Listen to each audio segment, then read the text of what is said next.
ನಿರ್ದೇಶಕ ಓಂ ಪ್ರಕಾಶ್ ರಾವ್ ವಿರುದ್ಧ ಹಣ ವಂಚನೆ ಆರೋಪವನ್ನ ಮಾಡಲಾಗಿತ್ತು. ನಿನ್ನೆ ಈ ಸಂಬಂಧಪಟ್ಟಂಗೆ ಕಂಪ್ಲೇಂಟ್ ಕೂಡ ರಿಜಿಸ್ಟರ್ ಆಗಿತ್ತು.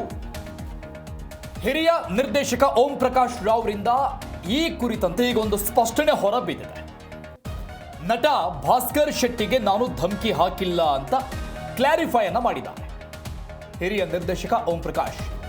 ಯಾವ ವ್ಯಕ್ತಿ ಕಂಪ್ಲೇಂಟ್ ಅನ್ನು ಕೊಟ್ಟಿದ್ದಾರೆ ಕಮಿಷನರ್ ಆಫೀಸ್ನಲ್ಲಿ, ಆ ಕಂಪ್ಲೇಂಟ್ ವಿಚಾರಕ್ಕೆ ಸಂಬಂಧಪಟ್ಟಂಗೆ ಸ್ಪಷ್ಟನೆ ಕೊಟ್ಟಿದ್ದಾರೆ. ನಾನು ಧಮಕಿ ಹಾಕಿಲ್ಲ, ಸಿನಿಮಾ ಮಾಡುವುದು ತಡವಾಗಿದೆ, ಇದರಿಂದ ಅವರಿಗೆ ಬೇಸರ ಆಗಿದೆ ಅಷ್ಟೇ.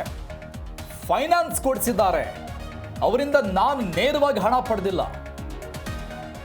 ಹಣದ ವಿಚಾರ ಏನಿದೆ ಅದು ಫೈನಾನ್ಸ್ ಕೊಡಿಸಿದಷ್ಟೇ. ಸುಮ್ಮನೆ ಸಿನಿಮಾ ಮೇಲೆ ಅಪಪ್ರಚಾರವನ್ನ ಮಾಡ್ತಾ ಇದ್ದಾರೆ ಅಂತ ಎಲ್ಲ ಬಂದಿರುವಂಥ ಗಂಭೀರ ಆರೋಪಗಳನ್ನು ಅಲ್ಲಗಳೆದಿದ್ದಾರೆ ಓಂ ಪ್ರಕಾಶ್ ರಾವ್ ಹಿರಿಯ ನಿರ್ದೇಶಕ. ನಿನ್ನೆ ಈ ಸಂಬಂಧಪಟ್ಟಂಗೆ ಕಂಪ್ಲೇಂಟ್ ರಿಜಿಸ್ಟರ್ ಆಗಿದೆ ಓಂ ಪ್ರಕಾಶ್ ರಾವ್ ವಿರುದ್ಧವಾಗಿ.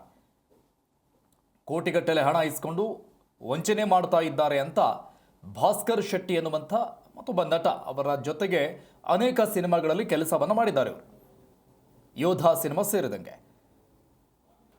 ಈಗ ವಂಚನೆ ಮಾಡ್ತಾ ಇದ್ದಾರೆ ಅಂತ ನಿನ್ನೆ ಗಂಭೀರ ಆರೋಪಗಳನ್ನು ಮಾಡಿದರು. ಜೊತೆಗೆ ಇನ್ನೂ ಒಂದು ಹೆಜ್ಜೆ ಮುಂದೆ ಹೋಗಿ ಕಂಪ್ಲೇಂಟ್ ಅನ್ನು ಕೂಡ ಕೊಟ್ಟಿದ್ರು ಕಮಿಷನರ್ಗೆ.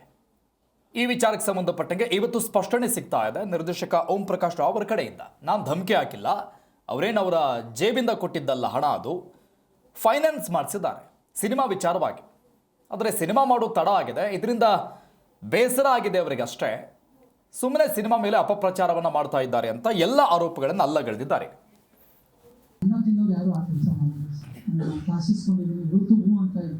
ಧಮಕಿ ಹಾಕುವಂಥದ್ದು ಏನಿದೆ ಸರ್? ನನಗೆ ರೋಡಿನ ಸರ್ ಧಮಕಿ ಹಾಕೋಕ್ಕೆ ನನ್ನ ಹತ್ರ ಎಲ್ಲ ಬರಲ್ಲ ಸರ್. ನಾನು ತುಂಬ ಮಾಡಿದ್ದೀನಿ, 50-49 ಸಿನಿಮಾ ಇಂಡಸ್ಟ್ರಿನಲ್ಲಿ ಇಷ್ಟೆಲ್ಲ ಸರ್ವಿಸ್ ಮಾಡ್ಕೊಂಡು ಬಂದಿದ್ದೀನಿ. ನಾನೇನು ಧಮಕಿ ಹಾಕೋಕ್ಕೆ ಸಾಧ್ಯ? ದುಡ್ಡು ಕೊಟ್ಟಿರೋದು ನೀವು ನಿಜ ಅಂತ ಹೇಳ್ತಿದ್ದೀನಲ್ಲ, ನೀವು ಕೊಟ್ಟಿಲ್ಲ ಅನ್ನೋದು ಧಮಕಿ.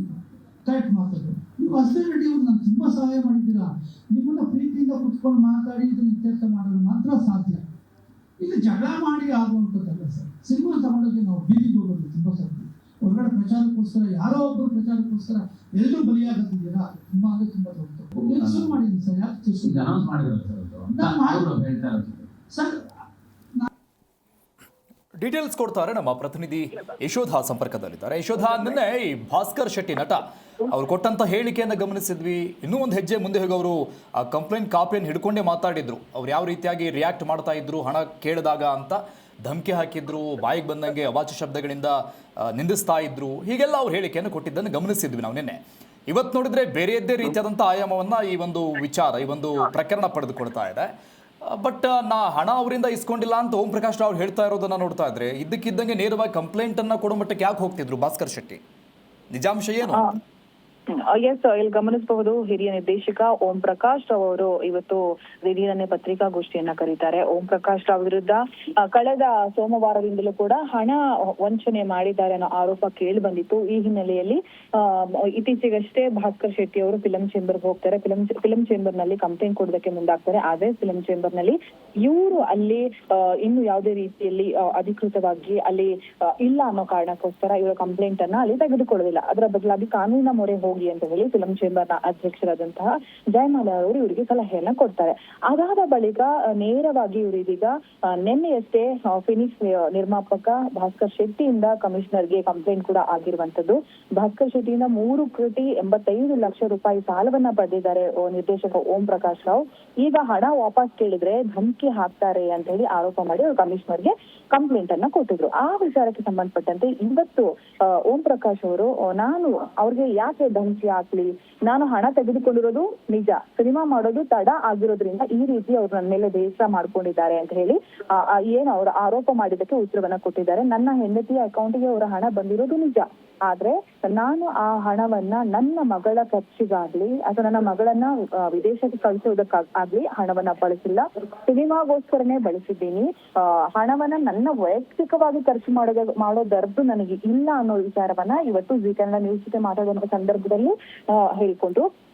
ಜೊತೆಗೆ ಇಲ್ಲಿ ಭಾಸ್ಕರ್ ಶೆಟ್ಟಿ ಅವರನ್ನ ನಾವು ಹೀರೋ ಅನ್ನೋ ರೀತಿ ಮೆರೆಸ್ಬೇಕಿತ್ತು. ನಾವು ಹೀರೋ ಅನ್ನೋ ರೀತಿ ಮೆರೆಸಲಿಲ್ಲ ಅನ್ನೋ ಕಾರಣಕ್ಕೂ ಕೂಡ ಅವ್ರು ನಮ್ಮ ಮೇಲೆ ಬೇಸರಗೊಂಡು ಈ ರೀತಿ ಆರೋಪ ಮಾಡಿದ್ದಾರೆ. ನನಗೆ ಇಲ್ಲಿಯವರೆಗೆ ಅವ್ರು ಯಾರು ಕಂಪ್ಲೇಂಟ್ ಅನ್ನ ಮಾಡಿಲ್ಲ. ನಿಮ್ಮಿಂದ ಸಮಸ್ಯೆ ಆಗ್ತಿದೆ ಅನ್ನೋದನ್ನು ಕೂಡ ಭಾಸ್ಕರ್ ಶೆಟ್ಟಿ ಅವರು ನನ್ನ ಗಮನಕ್ಕೆ ತಂದಿಲ್ಲ. ಬದಲಾಗಿ ನೇರವಾಗಿ ಫಿಲಂ ಚೇಂಬರ್ಗೆ ಹೋಗಿದ್ದಾರೆ. ಫಿಲಂ ಚೇಂಬರ್ ನಲ್ಲಿ ಕಂಪ್ಲೇಂಟ್ ಅನ್ನ ಕೊಟ್ಟಿದ್ದಾರೆ. ನನ್ನನ್ನು ಕಾಂಟ್ಯಾಕ್ಟೇ ಮಾಡಿಲ್ಲ ಅಂತ ಕೂಡ ಅವ್ರು ಹೇಳ್ತಾ ಇರುವಂತದ್ದು.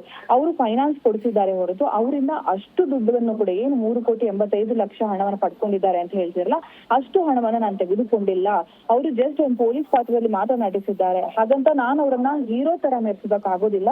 ನಾನು ಅವರನ್ನ ಹೀರೋ ಅನ್ನೋ ರೀತಿ ಪ್ರಮೋಟ್ ಮಾಡಿಲ್ಲ ಅನ್ನೋ ಒಂದು ಸಣ್ಣ ಕಾರಣಕ್ಕೋಸ್ಕರ ನನ್ನ ಮೇಲೆ ಈ ರೀತಿ ಅಪಪ್ರಚಾರವನ್ನ ಮಾಡ್ತಾ ಇದ್ದಾರೆ.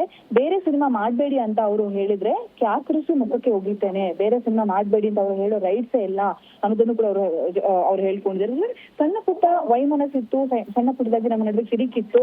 ಅದನ್ನೇ ಇವ್ರು ದೊಡ್ಡದ್ ಮಾಡ್ಕೊಂಡು ನಾನು ಧಮಕಿ ಹಾಕ್ತೀನಿ, ನಾನೇನ್ ರೌಡಿನಾ ಅನ್ನೋ ಪ್ರಶ್ನೆಯನ್ನು ಕೂಡ ಅವರು ಮಾಧ್ಯಮಗಳ ಮುಂದೆ ಇಡ್ತಾರೆ. ಜೊತೆಗೆ ಈ ಕಾರಣ ನ್ಯೂಸ್ ಜೊತೆ ಮಾತಾಡುವಂತ ಸಂದರ್ಭದಲ್ಲೂ ಕೂಡ ಹಣವನ್ನ ಪಡೆದುಕೊಂಡಿರೋದು ನಿಜ, ಆದ್ರೆ ಅಷ್ಟು ಹಣವನ್ನ ನಾನು ಪಡ್ಕೊಂಡಿಲ್ಲ. ಎಷ್ಟು ಹಣ ಏನು ಎತ್ತ ಅನ್ನೋದನ್ನ ಅತಿ ಶೀಘ್ರದಲ್ಲಿ ನಿಮ್ಮ ಮುಂದೆ ಇಡ್ತೀನಿ. ನಾನು ಆ ಹಣವನ್ನ ಯಾವುದೇ ಕಾರಣಕ್ಕೂ ವೈಯಕ್ತಿಕವಾಗಿ ಬೆಳೆಸ್ಕೊಂಡಿಲ್ಲ. ಜೊತೆಗೆ ಇವರಿಗೆ ಫಿಲಂ ಚೇಂಬರ್ ಕಂಪ್ಲೇಂಟ್ ಕೊಟ್ರು, ಓಕೆ, ಕಮಿಷನರಿ ಕಂಪ್ಲೇಂಟ್ ಕೊಟ್ರು, ಕೊನೆಗೆ ಹಣವನ್ನ ನಾನೇ ಕೊಡ್ಬೇಕಲ್ವಾ? ಸೊ ನನ್ನ ಬಳಿನೇ ಈ ಸಮಸ್ಯೆ ಪರಿಹಾರ ಕಂಡುಕೊಳ್ಬಹುದಿತ್ತು. ನನ್ನ ಗಮನಕ್ಕೆ ತಾರದೆ ಈ ರೀತಿ ಮುಂದೆ ಹೋಗಿರೋದು ನನಗೆ ಬಹಳ ಬೇಸರ ಆಗಿದೆ. ನಾನು ಎಲ್ಲವನ್ನ ಕೂಡ ಸರಿಪಡಿಸ್ಕೊತೀನಿ. ಅವ್ರು ನನ್ನ ಜೊತೆ ಬಂದು ನೇರವಾಗಿ ಮಾತಾಡ್ಲಿ ಅಂತ ಇವರು ಹೇಳ್ಕೊತಾ ಇದ್ದಾರೆ.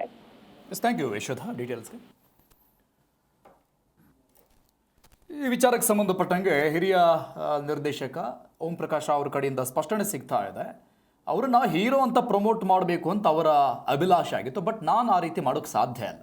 ಇದ್ರ ಜೊತೆಗೆ ನನಗೆ ಬೇರೆ ಸಿನಿಮಾ ಮಾಡೋ ಹಾಗಿಲ್ಲ ಅಂತ ಹೇಳುವಂಥ ರೈಟ್ಸ್ ಅವರಿಗಿಲ್ಲ. ಹಾಗೇನಾದರೂ ನಾನು ಕ್ಯಾಕರಿಸ್ ಮುಖಕ್ಕೆ ಹೋಗಿದ್ದೀನಿ ಅಂತ ಅವ್ರು ಕ್ಲಾರಿಫಿಕೇಶನ್ ಕೊಟ್ಟಿದ್ದಾರೆ. ಆಮೇಲೆ ಕೊಟ್ಟಿರುವಂಥ ಕಂಪ್ಲೇಂಟ್ಗೆ ಹುರುಳಿಲ್ಲ ಅಂತ ಬಂದಿರುವ ಆರೋಪಗಳನ್ನೆಲ್ಲ ಅವ್ರು ತಳ್ಳಿ ಹಾಕಿದ್ದಾರೆ. ಈಗ